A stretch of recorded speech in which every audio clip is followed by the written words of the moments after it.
형이 내 재산을 가로챘다. 10년 뒤 그는 내 앞에서 눈물을 흘리며 무릎을 꿇었다. 장르, 가족 배신 복수극, 인생 역전 배경, 대한민국 서울, 부산 불량, 내레이션용 장편 스크립트, 일부, 프롤로그, 충격적인 시작. 2014년 겨울, 서울 강남의 한 장례식장, 아버지의 영정사진 앞에서 나 이도현은 형 이도영의 손을 붙잡고 울고 있었다. 형, 이제 우리 둘뿐이야. 형은 내 어깨를 두드리며 말했다.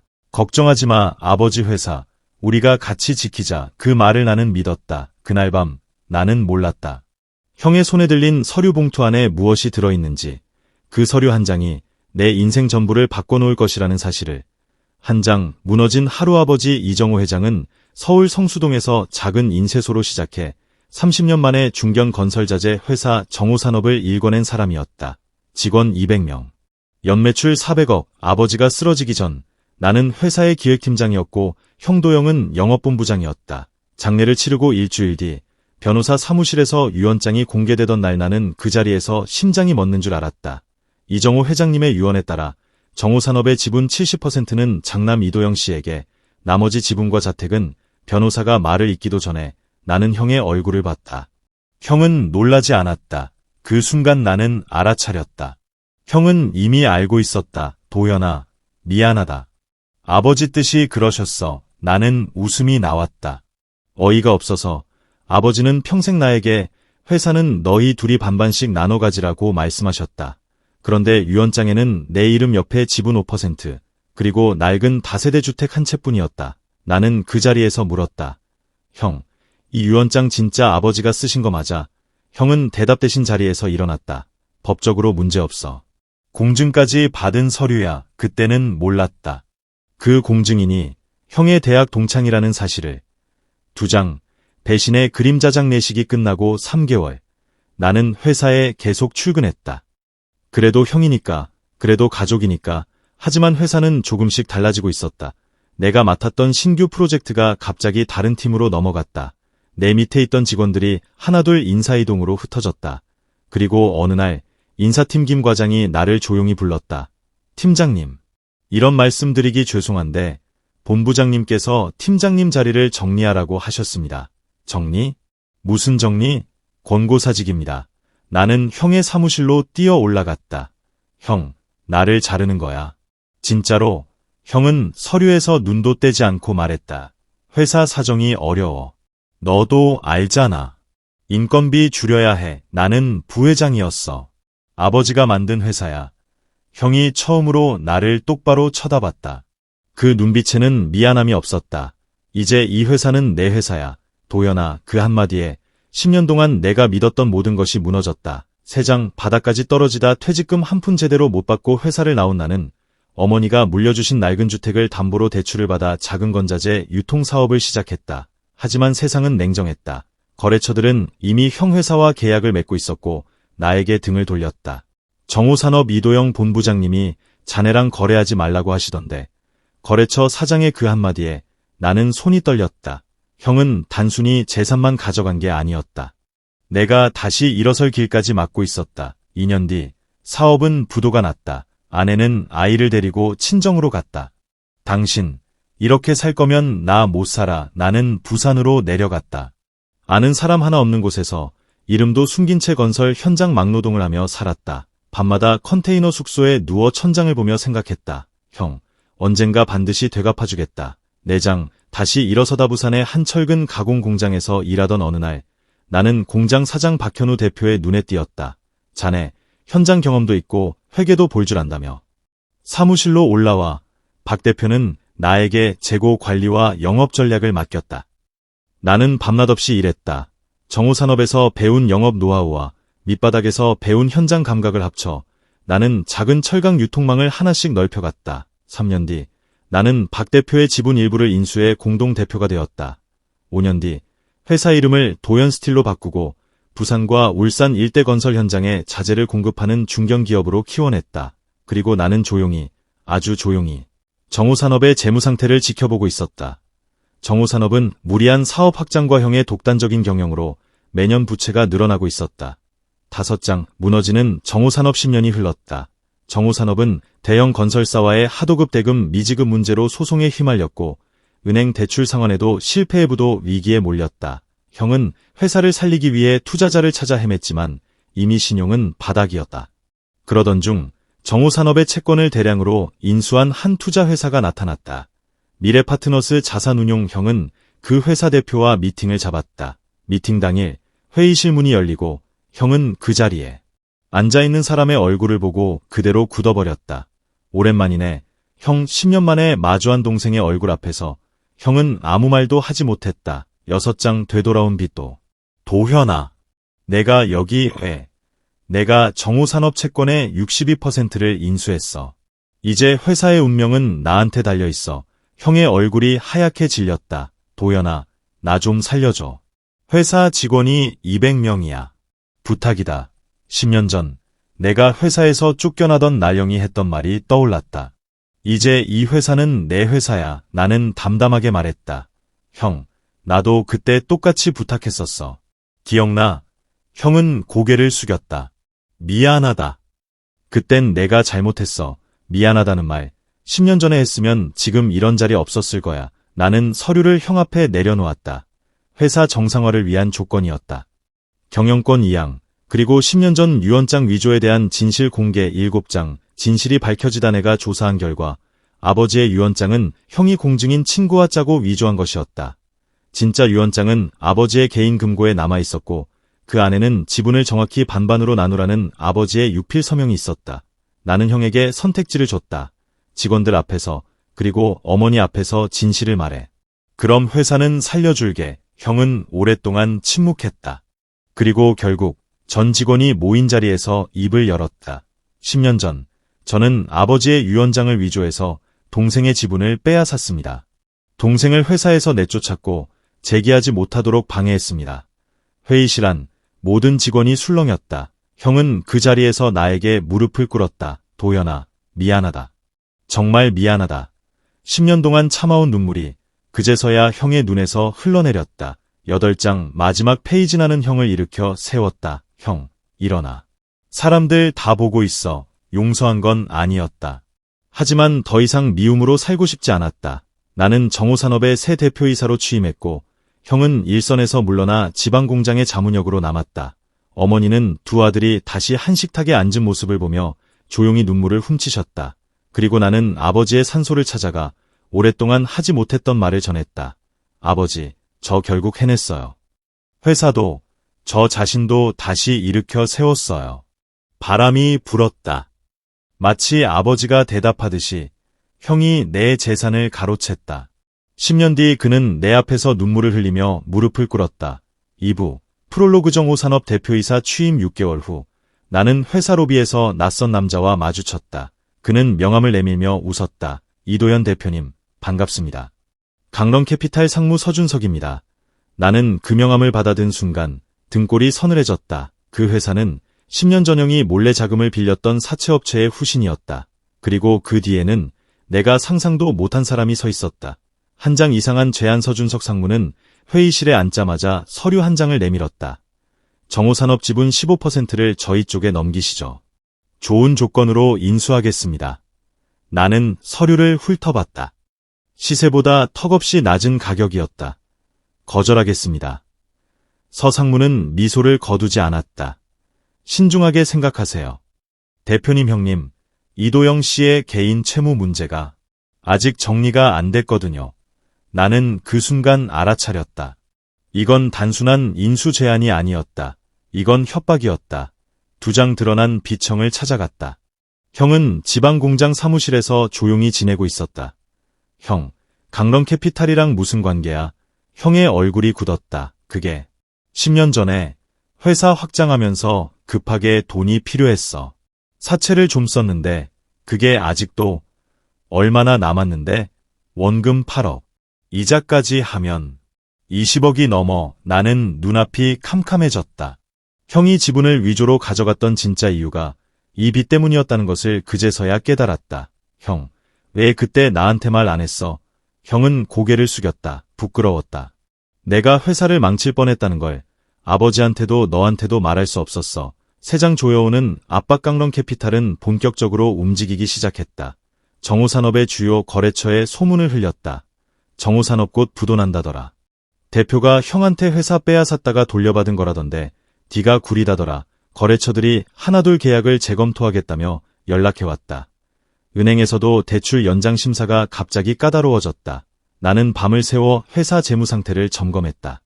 표면적으로는 문제없었지만 소문 하나로 신용이 무너질 수 있다는 걸 나는 뼈저리게 알고 있었다.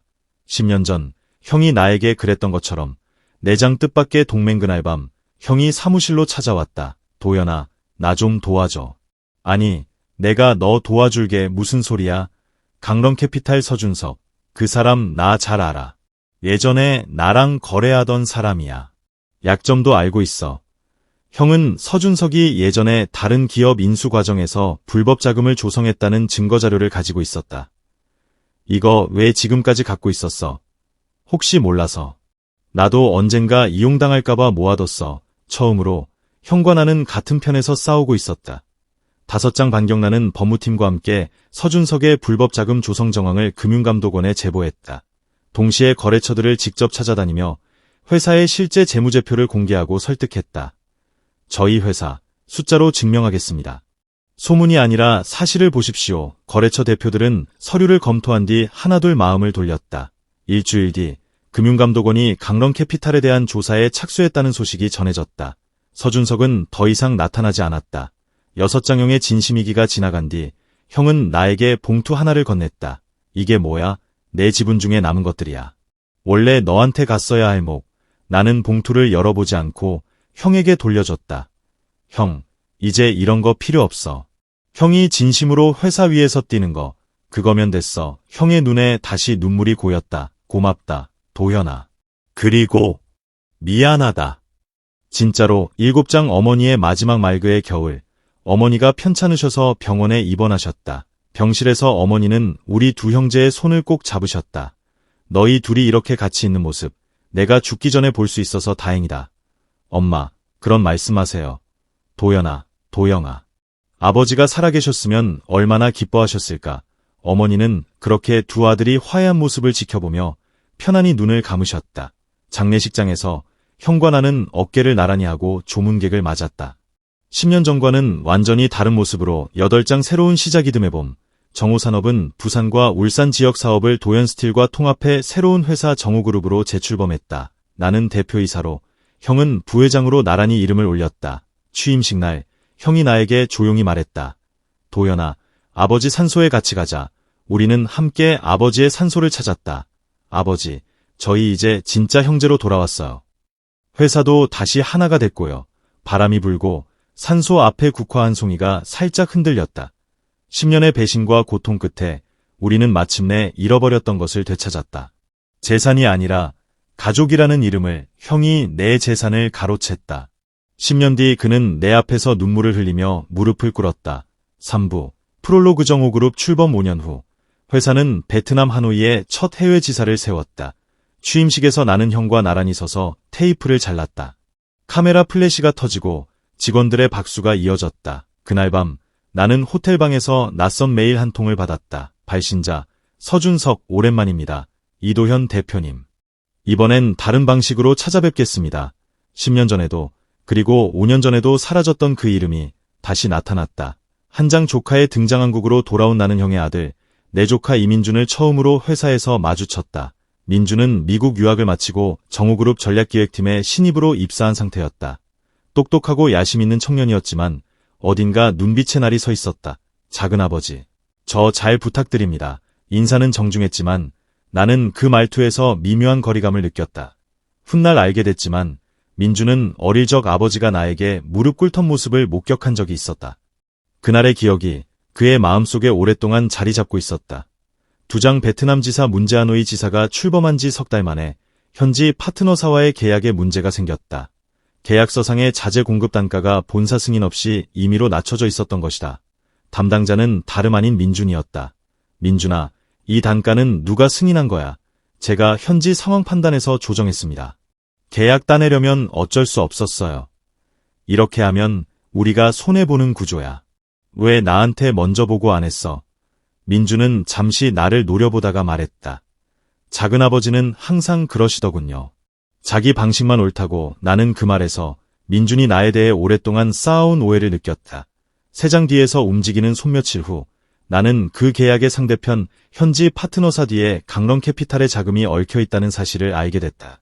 서준석은 이번엔 직접 나서지 않았다. 대신 민준에게 접근해 낮은 단가 계약을 유도하고 그 대가로 개인적인 이익을 제공하고 있었다. 민준은 자신이 이용당하고 있다는 사실을 모르고 있었다. 나는 형에게 이 사실을 알렸다. 형의 얼굴이 하얗게 질렸다. 그 사람이 저한테 접근해서 그럴 리가 작은아버지 견제하려면 서준석이 노리는 게 손잡으라고 했어요. 우리 둘을 갈라놨던 사업 조언이라고 생각했는데 이번엔 우리랑 다음 세대를 그 사람이 20년 전에 내장 아버지와 우리 가족을 어떻게 망가뜨렸는지 따로 불렀다. 내가 내 작은아버지 재산을 뺏도록 만든 것도 민준의 표정이 결국 흔들렸다. 그쪽 돈줄이었어. 민준은 처음으로 아버지의 과거 이야기를 자세히 들었다. 아버지, 그런 일이 있었어요. 형은 오랜만에 아들 앞에서 눈물을 보였다. 그래서 내가 내 작은아버지한테 그렇게 큰 잘못을 했던 거야. 너는 나처럼 살지 마라. 5장 다시 뭉친 삼촌과 조카 민준은 다음날 아침 나를 찾아왔다. 작은아버지, 죄송합니다. 제가 이용당한 걸 몰랐습니다. 괜찮아. 그 사람, 원래 그렇게 사람을 이용해 저 다시 기회 주시면 이번 계약 문제 제가 직접 바로잡겠습니다. 나는 민준의 눈빛에서 예전의 날카로움 대신 진심을 봤다. 민준은 베트남으로 다시 날아가 현지 파트너사와의 계약을 재협상했다. 그 과정에서 서준석과 연결된 자금 흐름의 증거도 함께 확보했다. 6장 서준석의 최후 입원에도 우리는 금융당국에 증거를 제출했다. 서준석은 해외 자금 세탁 및 불법 로비 혐의로 수사를 받게 됐고 강런캐피탈은 결국 문을 닫았다. 기자회견에서 나는 짧게 말했다. 정우그룹은 앞으로도 정정당당한 방식으로 성장하겠습니다. 카메라 뒤에서 형과 민준이 나를 바라보며 웃고 있었다. 7장 세대를 넘는 약속교의 연말, 정우그룹 창립 기념식에서 나는 마이크를 잡았다. 20년 전, 저는 모든 것을 잃었습니다. 그리고 10년 뒤, 형과 저는 다시 하나가 됐습니다. 이제 저는 이 자리에서 다음 세대에게 약속하고 싶습니다. 나는 민준을 단상으로 불렀다. 정우그룹의 미래는 재산 다툼이 아니라 신뢰로 이어져야 합니다. 민준이가 그 첫 번째 증거가 되어줄 겁니다. 민준은 고개 숙여 인사했다. 작은아버지, 그리고 아버지. 저는 두 분이 겪으신 일을 절대 반복하지 않겠습니다. 8장 산소 앞에서 기념식이 끝난 뒤 우리 3사람은 함께 아버지의 산소를 찾았다. 형이 먼저 말했다. 아버지, 저희 이제 3대까지 왔습니다. 나는 그 옆에서 조용히 덧붙였다. 아버지가 만드신 회사, 이제 진짜 가족의 이름으로 지키고 있습니다. 민준은 2사람 뒤에서 고개를 숙였다. 겨울바람이 산소 주변을 스치고 지나갔다. 마치 오래전 그날의 아픔을 씻어내듯이 배신으로 시작된 이야기는 결국 용서와 신뢰로 완성되었다. 그리고 그 신뢰는 다음 세대로 이어지고 있었다. 형이 내 재산을 가로챘다. 외전 사부, 민준의 독립 프롤로그 정우그룹 창립 기념식 이후 2년, 이민준은 전략기획팀 과장으로 승진했다. 하지만 그의 마음속에는 늘 한 가지 불안이 있었다. 나는 정말 내 힘으로 여기까지 온 걸까?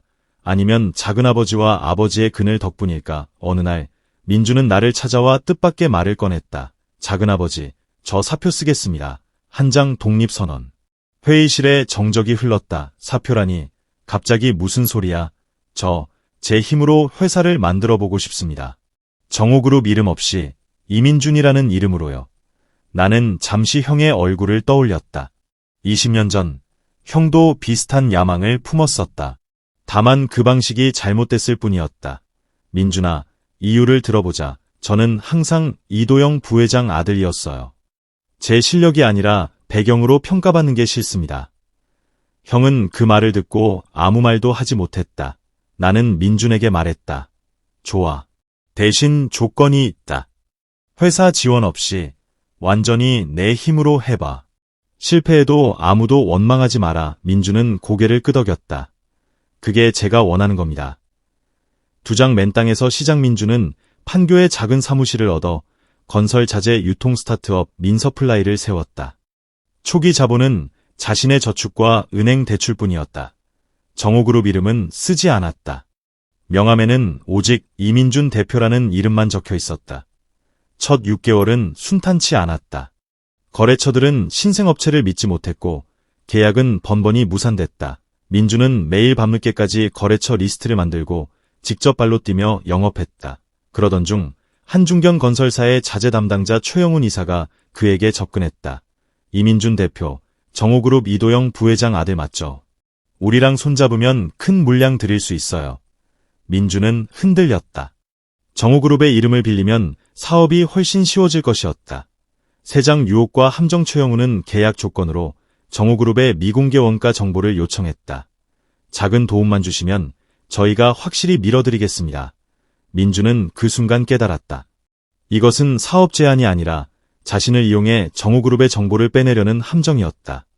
과거 서준석이 자신에게 접근했던 방식과 똑같았다. 민주는 단호히 거절했다. 저는 제 힘으로 사업을 하겠습니다. 가족 회사 정보를 팔면서까지 성공하고 싶지 않습니다. 최영훈은 코웃음을 치며 자리를 떠났다. 그렇게 고집부리다간 금방 망할 텐데 내장 바닥을 치다 거절의 대가는 컸다. 최영훈이 손을 쓴 것인지 민서플라이는 그 이후 여러 거래처로부터 계약 취소 통보를 받았다. 자금은 바닥나기 시작했고 직원 2명에게 월급을 주지 못하는 상황까지 몰렸다. 민주는 자존심을 억누르고 나를 찾아왔다. 작은아버지, 저 정말 힘듭니다. 나는 그에게 돈을 빌려주지 않았다. 대신 이렇게 말했다. 민준아, 20년 전 내가 밑바닥에 있을 때 나를 다시 일으켜 세운 건 돈이 아니라 신뢰였어. 사람들에게 진짜 실력을 보여줘. 5장 진짜 실력으로 나는 민준에게 딱 한 가지만 도와줬다. 부산의 도연스틸 초기 시절 나를 도와줬던 박현우 대표를 소개해준 것이었다. 박 대표는 은퇴 후 자문 역할을 하고 있었다. 자네가 이도영 부회장 아들이라고?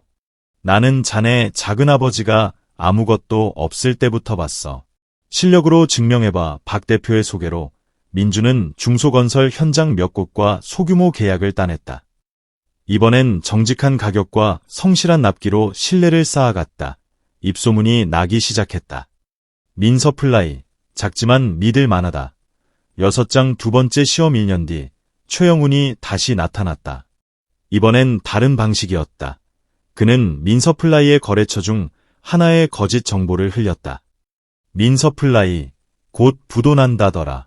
대표가 삼촌 회사에 빚졌다던데 거래처 사장이 직접 민준을 찾아와 물었다. 이 소문 사실인가? 민준은 회사의 실제 장부를 그 자리에서 공개했다. 저희 회사 부채 없습니다. 직접 확인하십시오. 거래처 사장은 장부를 확인한 뒤 고개를 끄덕였다. 자네 삼촌이랑 판박이구먼. 그때도 이렇게 정면 돌파했다던데 7장 최영훈의 정체민주는 이번 일을 계기로 최영훈이 과거 강런캐피탈과 연결되어 있던 인물이라는 사실을 알게 됐다. 서준석이 몰락한 후에도 그 잔당들이 여전히 업계 곳곳에서 신생 기업들을 노리고 있었던 것이다. 민주는 이 사실을 나와 형에게 알렸고 우리는 함께 관련 증거를 정리해 업계협회에 제보했다. 최영훈은 결국 자재업계에서 퇴출당했다. 8장 이름으로 증명하다 2년 뒤 민서플라이는 안정적인 중소기업으로 자리 잡았다. 직원은 15명으로 늘었고 거래처도 전국으로 확대됐다. 민주는 정호그룹과의 정식 파트너십 계약을 제안받았지만 처음엔 거절했다. 저는 이제 제 이름으로 설 수 있다는 걸 증명했습니다. 이제는 대등한 파트너로서 손잡고 싶습니다. 나는 웃으며 계약서에 서명했다. 그래, 이제 너는 정호그룹 이도영의 아들이 아니라 민서플라이 이민준 대표야. 형은 그 자리에서 아들의 어깨를 두드렸다. 장하다, 민준아. 나보다 낫다. 9장 산소 앞에서 다시 그의 봄. 우리 세 사람은 다시 아버지의 산소를 찾았다. 민준이 처음으로 입을 열었다. 할아버지, 저 제 힘으로 회사 하나 세웠습니다. 작은아버지도 아버지도 아닌 제 이름으로요. 나는 옆에서 조용히 덧붙였다. 아버지, 이 제3대가 각자의 자리에서 신뢰로 이어지고 있습니다. 바람이 불고 산소 주변의 나뭇잎이 조용히 흔들렸다. 배신에서 시작된 이야기가 이제는 독립과 신뢰의 이야기로 이어지고 있었다. 가족의 재산은 사라졌다가 돌아왔지만 진짜 유산은 처음부터 다른 것이었다. 스스로 일어서는 힘, 그리고 서로를 믿는 마음이었다. 형이 내 재산을 가로챘다. 오부, 딸의 귀한 프롤로그 정호그룹 창립 기념식 이후 어느덧 3년. 민서플라이는 정호그룹의 정식 파트너사로 자리 잡았고 회사는 안정을 되찾았다. 하지만 내 개인적인 삶에는 여전히 채워지지 않은 빈자리가 있었다. 20년 전 나를 떠난 아내와 딸, 하은이었다. 어느 봄날, 회사로 낯선 명함이 도착했다. 대성건설 자재구매팀 대리 최하은. 명함 뒷면에는 손글씨로 짧은 문장이 적혀 있었다. 아버지, 저 하은이에요. 한번 뵙고 싶습니다. 한 장 20년 만에 재회약속한 카페에서 나는 30살이 된 딸을 마주했다. 어릴 적 헤어졌을 때의 얼굴이 어렴풋이 남아있었지만 눈빛은 완전히 다른 사람 같았다. 오랜만이에요. 아버지, 나는 무슨 말부터 해야 할지 몰라 한참을 머뭇거렸다. 하은아, 미안하다. 그동안 연락 한 번 못해서. 괜찮아요. 저도 엄마 때문에 연락 못했으니까요. 하은은 짧게 자신의 이야기를 꺼냈다. 어머니는 재혼했고 하은은 새아버지 밑에서 자랐다. 대학을 졸업한 뒤 대성건설에 입사해 자재구매팀에서 일하고 있었다. 그런데 오늘은 왜 갑자기 찾아온 거야? 하은의 표정이 굳었다. 사실 회사 일 때문에 여쭤볼 게 있어서요. 두 장 뜻밖의 업무 연결고리. 하은이 다니는 대성건설은 최근 정우그룹과 대형 자재 공급 계약을 두고 경쟁 관계에 있는 회사였다. 아버지 회사가 저희보다 낮은 단가로 입찰했다는 소문이 있어요. 그런데 그 단가로는 손해가 날 텐데 왜 그렇게 낮췄는지 궁금해서요. 나는 순간 당황했다. 이건 개인적인 만남이 아니라 업무상의 접근이었다. 하은아, 그건 회사 기밀 사항이야. 아버지도 말해줄 수 없어. 하은의 얼굴에 실망이 스쳤다. 역시 그냥 회사 얘기였네요. 그녀는 자리에서 일어났다. 죄송해요. 괜히 시간 뺏었네요. 나는 딸을 붙잡지 못했다. 세장 오해가 쌓이다 며칠 후 대성건설이 그 입찰에서 정우그룹의 밀려 계약을 놓쳤다는 소식이 전해졌다. 하은은 회사 내에서 곤란한 처지에 놓였다. 상사는 그녀가 정우그룹 대표의 딸이라는 사실을 알고 있었다. 최 대리, 자네가 정보를 흘린 거 아니야. 아버지 회사가 어떻게 그렇게 정확한 단가로 입찰했겠어? 하은은 억울했다. 나에게 아무 정보도 얻지 못했는데 오히려 의심을 받는 상황이었다. 그녀는 나에게 전화를 걸어 화를 냈다. 아버지 때문에 저 회사에서 의심받고 있어요. 저는 아무것도 안 했는데 나는 그 즉시 사실관계를 확인하기 시작했다. 내장 진짜 정보 유출자 조사 결과 정우그룹의 낮은 입찰가는 내부 정보 유출이 아니라 원자재 공급망을 다변화의 원가를 절감한 결과였다. 하지만 대성건설 내부에서 누군가 고의로 하은을 범인으로 몰아가고 있었다. 나는 조사를 통해 하은의 직속 상사인 자재구매팀장 오정민이 실제로 정보를 유출한 인물이라는 사실을 알게 됐다. 오정민은 개인적으로 자재 하청업체와 결탁해 리베이트를 받아왔고 이번 입찰 실패의 책임을 하은에게 뒤집어 씌우려 한 것이었다. 나는 이 증거를 대성건설 경영진에게 익명으로 제보했다. 5장 진실이 밝혀지다 내부 감사 결과 오정민의 비리가 드러났다. 그는 해고됐고 하은에 대한 의심도 완전히 해소됐다. 하은은 나에게 다시 연락했다. 아버지, 이거 아버지가 하신 거예요. 나는 솔직하게 답했다. 그래. 내 딸이 억울한 일 당하는 걸 두고 볼 수 없었어. 근데 왜 저한테 미리 말 안 하셨어요? 내가 스스로 증명하고 싶어 할 것 같았어. 나도 그랬거든. 20년 전에 하은은 한참을 말없이 있다가 작은 목소리로 말했다. 아버지 얘기 좀 더 듣고 싶어요. 6장 지난 이야기를 나누다 그날 저녁, 나는 하은에게 20년 전 있었던 모든 일을 이야기했다. 큰아버지의 배신, 밑바닥에서의 재기, 그리고 화해까지. 하은은 눈물을 흘리며 물었다. 엄마는 왜 저한테 이런 얘기 한 번도 안 해줬을까요? 엄마도 그 시절이 많이 힘들었을 거야. 너를 지키려고 그랬을 거고. 큰아버지는 지금 어떻게 지내세요? 부회장으로 계셔. 만나볼래? 하은은 잠시 망설이다가 고개를 끄덕였다. 7장 새로운 가족의 그림. 며칠 후 하은은 정우그룹 사무실을 찾아와 큰아버지와 사촌 민준을 처음으로 만났다. 형은 조카를 보자마자 눈시울이 붉어졌다. 내가 하은이구나. 정말 많이 컸다. 민준은 사촌 동생을 반갑게 맞았다. 누나, 우리 회사 자재구매팀 쪽 데이터 좀 봐줄 수 있어요. 누나 전문 분야잖아요. 하은은 웃으며 답했다. 일단 이직부터 해야 할 것 같은데. 가족들 사이에 오랜만에 웃음이 번졌다. 8장 이직, 그리고 새로운 시작. 몇 달 뒤 하은은 대성건설을 퇴사하고 정우그룹 자재전략팀으로 이직했다. 그녀는 나와 같은 회사에서 일하지만 특혜 없이 신입 대리로 시작했다. 아버지 딸이라서 특별 대우받는 거 싫어요. 저도 제 실력으로 증명하고 싶어요. 나는 그 말에서 20년 전 민준이 했던 말과 똑같은 울림을 느꼈다. 이 가족은 배신과 상처를 지나 결국 같은 가치를 공유하고 있었다. 스스로 증명하는 힘, 그리고 서로를 믿는 마음, 9장 산소 앞에서 네 사람 그의 가을, 나와 형, 민준, 그리고 하은까지 네 사람이 함께 아버지의 산소를 찾았다. 하은이 처음으로 산소 앞에 섰다. 할아버지, 저 하은이에요. 늦게 와서 죄송해요. 이제라도 가족 곁에 있으려고요.